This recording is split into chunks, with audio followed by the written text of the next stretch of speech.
SADC Electoral Advisory Council arrives in Tanzania, meets INEC. A number of issues in terms of the voters' roll.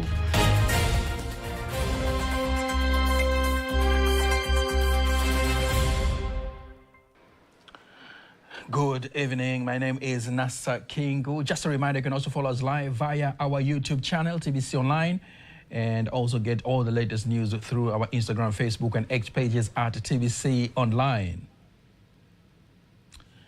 We start in Arusha, where the first Vice President of Zanzibar, Othman Masoud Othman, says it is vital for social security funds in Africa to join hands and mobilize financial resources to finance key economic infrastructure projects and social services. Speaking in Arusha on behalf of the President of Zanzibar, Dr. Hussein Ali Mwinyi, during the closing of the 14th Africa Social Security Policymakers Conference, the first Vice President insists the move will support economic growth, create jobs, and reduce poverty.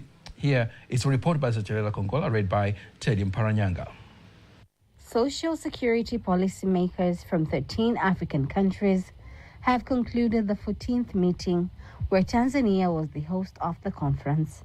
The Vice President of Zanzibar, Othmani Masoud Othmani, stresses on the need for the African countries to have a common vision on what social security funds should achieve.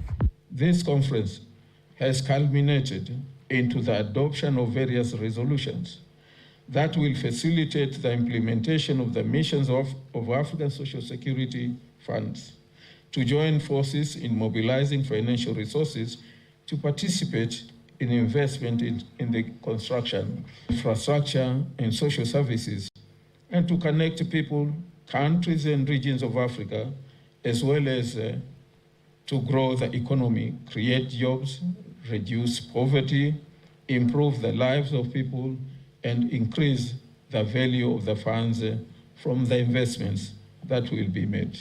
He furthermore urges policymakers to focus and set an example on adhering to the principles of accountability, transparency, and responsibility. With various efforts being taken by African countries to improve the social security sector, it is important to continue to fully utilize the African Social Security Funds Association in connecting all African countries to exchange experiences and expertise on social security issues. On the other hand, the Minister of State in the President's Office, Finance and Planning Zanzibar, Dr. Saada Mkwe Salum, together with the Minister of State in the Prime Minister's Office, Labor, Youth, Employment, and Persons with Disabilities, Viviane Kikwete, says the fund plays a key role in building infrastructure to promote economic growth.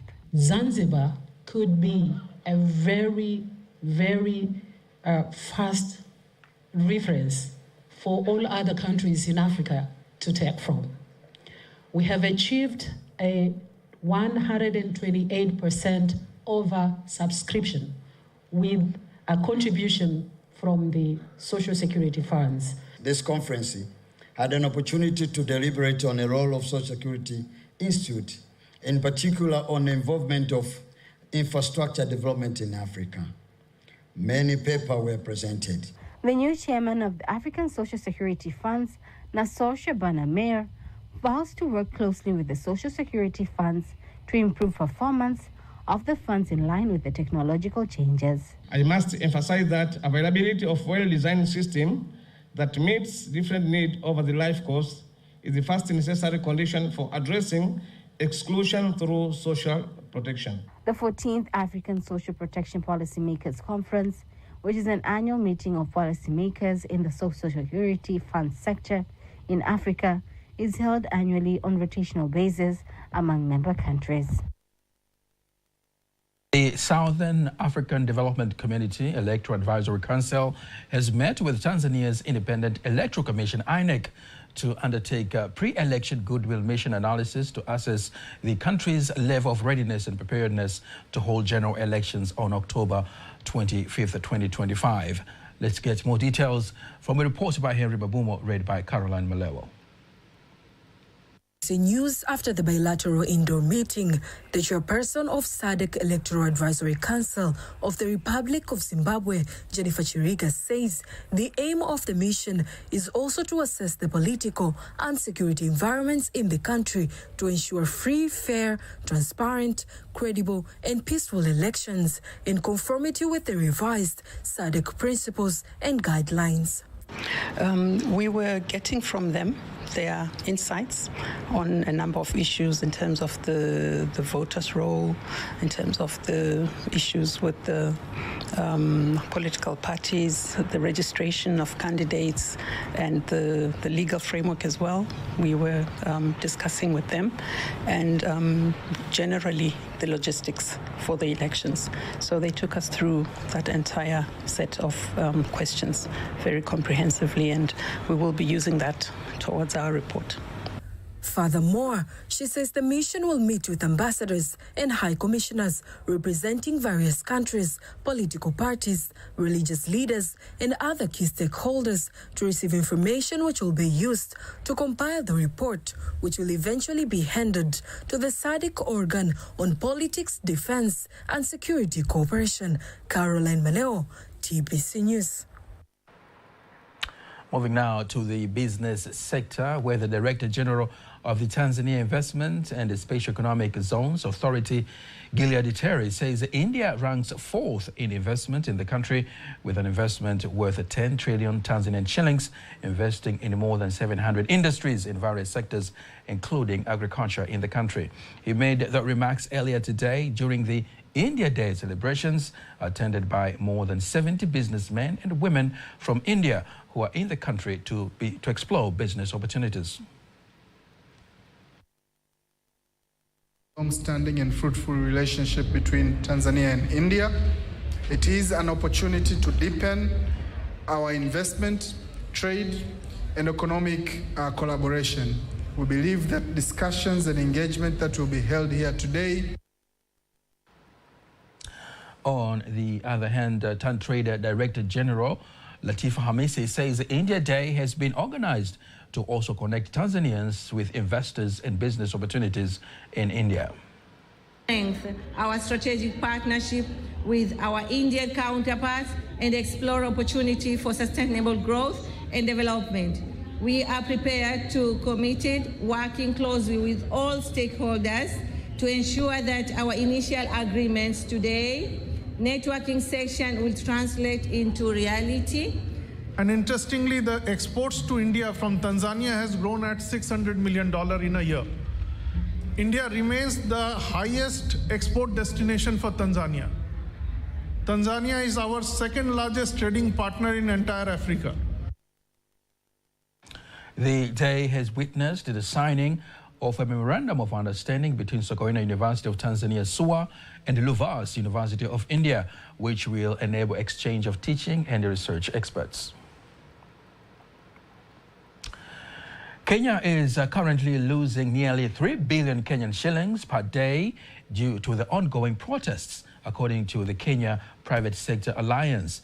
The losses are fueled by business closures, vandalism, blocked roads, and disruptions to transport and supply chains. Our reporter Faith Ngaga spoke to Isa Omar, who's a political science analyst from University of Dar es Salaam, about the impact and possible solutions to the crisis. She began by asking him what is the underlying root cause of this disorder. I think one of the issues has to do with identity politics that has been a major factor defining Kenyan politics since independence. And actually, political outcomes and political loyalty in Kenya are not determined by ideology or policy perspectives, but it's the ethnicity that determines political loyalty. So what happened in Kenya is that this identity politics is reinforcing certain kinds of zero-sum politics. So whenever you have a president from a particular ethnic group, then it tends to the resources, the public resources, are seen as benefiting people who are coming from that ethnic group, the kinsmen and ethnic affinity that determines that. And this is one of the major problems in Kenya. Another major problem has to do with the economic condition. You know, unlike Tanzania, which is a productive economy, particularly when it comes to food security and food sovereignty, in Kenya, the land tenure system is different. Land is controlled by around less than 10% of the population of Kenya, and much of the most fertile land is controlled by foreign companies that are dealing with horticulture and production of foods for external market. So this economic condition is trying to devastating the lives of youth who are increasingly becoming unemployed. And with identity politics and with the land tenure system, and if you bring in the equation of what we say, if we bring in the equation of what we say zero-sum politics, what you're going to have in Kenya is that the youth have lost hope. They're in complete despair. And therefore, this has also reinforced some form of, they are also resenting and reacting and protesting rampant corruption in the public sector, which is reinforced by identity politics, essentially. And the manifestation of that was the peak of that was the 2007 post-election violence. And eventually, they did have a national accord, but it did not last long. Then in 2010, they had a new constitution, and that constitution promoted devolved governance. But in the situation of Kenya, actually devolved governance reinforced this identity politics, because now you have that they create these ethnic kingpins who are representing the interests of their kinsmen. And this has affected the country in many ways. So I think they had BBI initiative, Building a Bridge initiative, which was very important to try to broker a national reconciliation and bring about national accord so that they can move beyond ethnic, beyond identity politics. That is Omar, a political analyst from University of Dar es Salaam. Now, to understand what is going on the ground currently, we are joined by Victor Abuso, who is a journalist and a regional political analyst based in Nairobi, Kenya. Thank you very much for having me. And here in Kenya, particularly here in Nairobi, for the past 1 month or so, we have had demonstrations across the country led by the young people, popularly known as Gen Z. They are demonstrating against President William Ruto's government. There are a lot of issues that they want the government to address.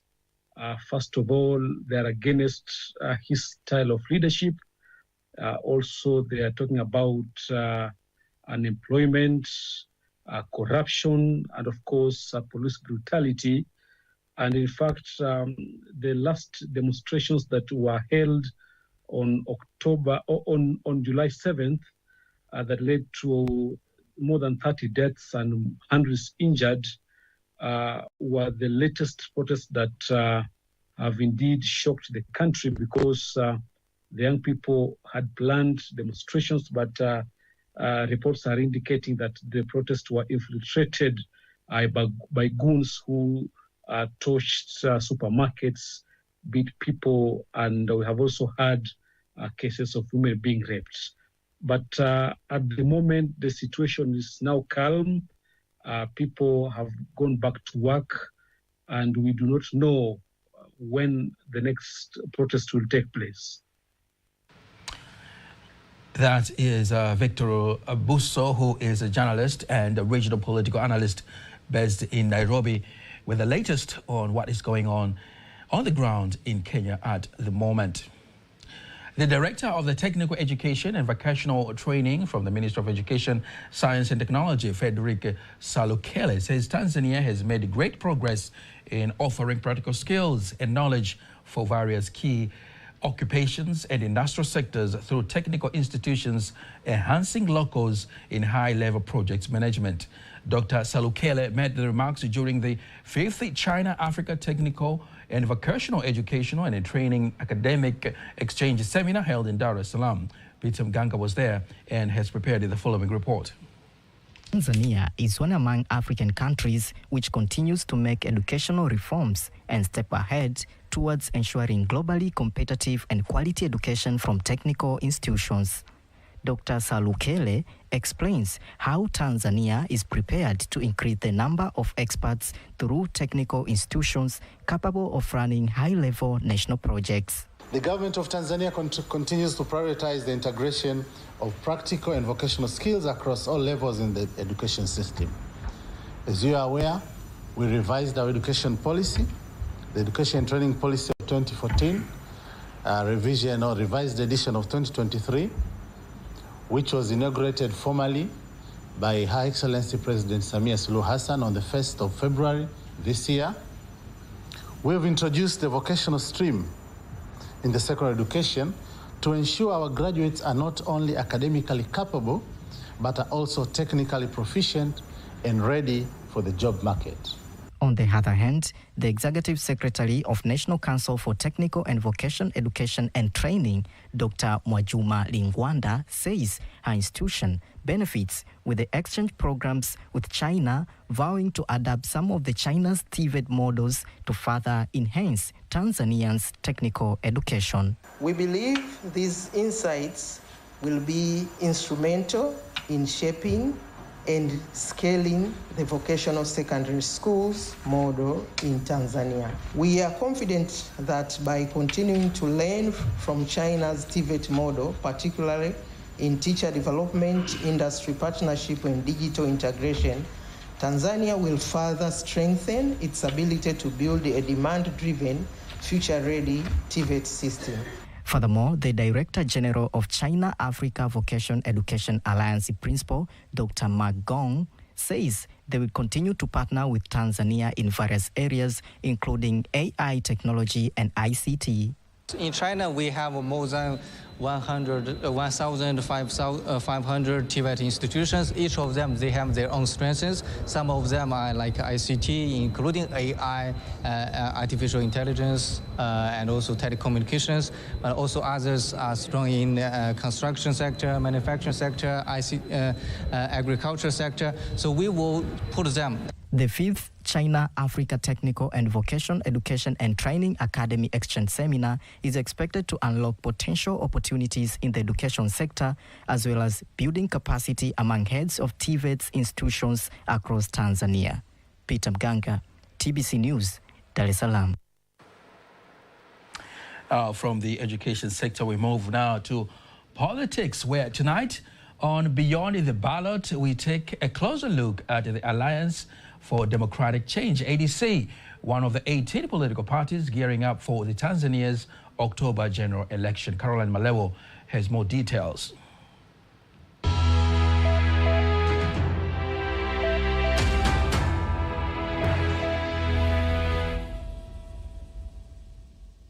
Soon after its registration, ADC began building a strong organizational foundation by establishing branches both in the mainland and in Zanzibar. The party grew rapidly, driven by the influence of its top leaders and its political agenda. ADC has distinguished itself by championing justice, reconciliation, and inclusive development. We were many members who had been expelled from the CUF party, so we came together and decided to form ADC. We held a meeting in Dar es Salaam, and on 25th of March 2012, ADC was officially established. Our first chairperson at that time was Saidi Miraji. In the 2015 and 2020 general elections, ADC participated by putting candidates for various positions, including the presidency, parliamentarians, and candidates for local government. Although the party did not achieve significant electoral victories during those years, it successfully expanded its grassroots presence, particularly along the coastal regions, Zanzibar Islands, and the southern part of Tanzania. Ahead of the 2025 general elections, ADC has introduced the campaign slogan, Chakula Kwanza, meaning food first, which highlights key priorities such as food security, citizen rights, national reconciliation, and inclusive development. The party also aims to empower youth and the people with disability and is investing in education and information technology. swala la kuwaendeleza watu. At the ADC, we believe that if people themselves are not developed, then there cannot be real nation development. I remember Mwalimu Nyerere once said, development that does not allow the development of people is not development at all. So the involvement of people in the development process is one of our core policies. ADC operates under a democratic leadership structure guided by bodies such as the National General Assembly, the National Executive Committee, and the party secretariat. Currently, the national chairman of ADC is Shabani Tutu, who is also the party's official presidential candidate for Zanzibar in the 2025 general elections. As Tanzania moves towards its highly anticipated general elections this October, the Alliance for Democratic Change is fully prepared to present its vision to the nation with a focus on food security, citizen rights, inclusive development, and youth empowerment. Caroline Meleo, TBC News.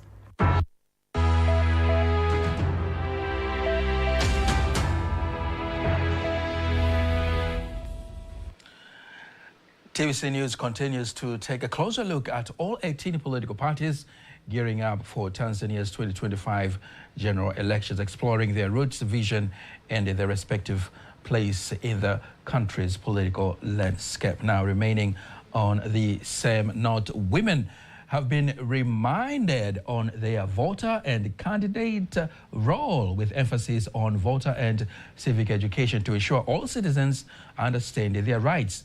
Addressing journalists today in Dar es Salaam during the launch of a campaign involving women in the media industry, Sauti ya Mwanamke Sandukuni, the members of the group of women in media say the campaign aims at rallying behind women to come out and fully participate in the upcoming general elections. Actually, to be part of the amazing, phenomenal team of women that are selected, especially we media women, to come with this campaign, Sauti ya Mwanamke Sandukuni, just to raise awareness to the millions of women in Tanzania and give them the simple and easiest education about preparing for election, following up with the campaign, but also to give them self-awareness. Tunaenda kutoa maarifa, tunaenda kuwapa elimu. We are going to provide education to all women in the country so that they can appreciate their basic right to vote. The vote you're going to cast today is the weapon of empowerment for future generations. We will make sure we encourage more women to participate in the elections. Hii campaign haiishi Dar es Salaam. This campaign will not end in Dar es Salaam, but will be held nationwide as part of encouraging all women in the country to come out and vote. Food and Agriculture Organization FAO says collaboration between the government and other development stakeholders is key in ensuring funds to develop and implement various agricultural projects, as well as enabling farmers to use modern technology in agricultural activities to enhance food security in Africa. The call has been made by FAO Regional Officer Peter Naduba during a special meeting aimed at discussing the challenges facing the agricultural sector and the availability of funds to develop the sector in Africa. Emmanuel Samuel has more details. The meeting being held in Dar es Salaam and brings together stakeholders including agricultural researchers, where experts use the opportunity to urge the governments to work on the challenges facing the agriculture sector in Africa. You have to understand that agriculture is one of the Africa, let's say, the backbone for Africa. So if we're able to get good policies to support the agri sector, we're able to use technology to advance biodiversity when it comes to agriculture. For every government, particularly in sub-Saharan Africa, to tell you the truth, this is a priority for them. So whether the partners are there or they are not there, I'm sure they'll continue to do the little that they can. It is very helpful for even FAO to countries to get understanding about these policies, and it will make a value in agricultural practice in around Africa and around the world. Deputy Permanent Secretary, Minister of Agriculture in Tanzania, Dr. Stephen Nindi, who represented the Minister of Agriculture, explains the government's strategies in developing various agricultural programs through donor funds. Tanzania has continued to implement various projects such as the Partnership for Sustainable Rice Systems Development in Sub-Saharan Africa project, implemented from 2016 to 2019 through the funding from government of Venezuela with a value of about $500,000 USD. Another program is on the capacity development and experience sharing for rice value chain through South and Triangular Cooperation, a project funded by the government of South Korea with a cost or with a value of $200,000 USD. Various topics were discussed during the meeting, including the use of productive technology in the agriculture sector and the search of reliable market for food crops. Reporting from Dar es Salaam, Emmanuel Samuel, TBC News. In case you missed any one of our stories, remember you can always go to our YouTube channel at TBC Online and watch anytime, anywhere. Now, before concluding the local news, let's have a look at today's exchange rates according to the Bank of Tanzania, BOT.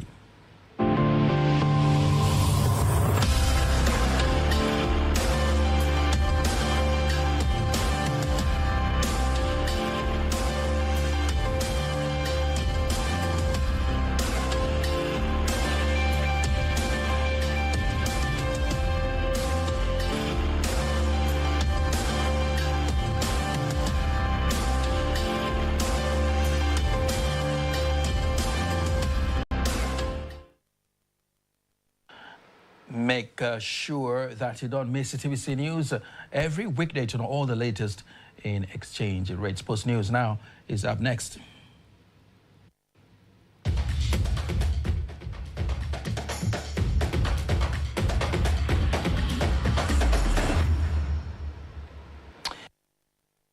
News, South African professional boxer Asemale Willem says Tanzania has experienced a rapid growth of professional boxing, which has motivated him to have frequent boxing bouts with the Tanzanian boxers. Willem adds that his fighting style has attracted many fans in the country, and he will always be coming to entertain them through boxing matches.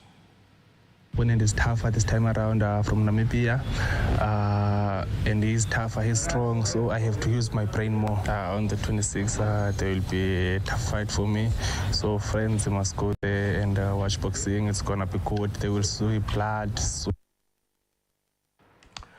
37 participants from both within and outside of the country are expected to benefit from the Federation Internationale de Volleyball Level 1 volleyball course, which aims at producing experts in the game. Speaking to TBC News, international instructor from the International Volleyball Association, Constant Chosi, says in order to keep up with the pace of the game, such courses are essential. We have a lot of potential in Africa. We have physical potential, and now my idea, my mission is for the young generation of coaches to think differently. So for us, we need a foundation to become the great players, to develop the great players in the world. We need technical skills. So I think that to give the coaches the tools to know how to give the players, the young players, the technical skill will help us to build, the new generation of players in Africa. Now, that is all we have for tonight. Don't miss our next bulletin in Kiswahili at 11 p.m. My name is Nasa King. On behalf of the whole team, thank you very much for watching. Have a beautiful night and a nice weekend.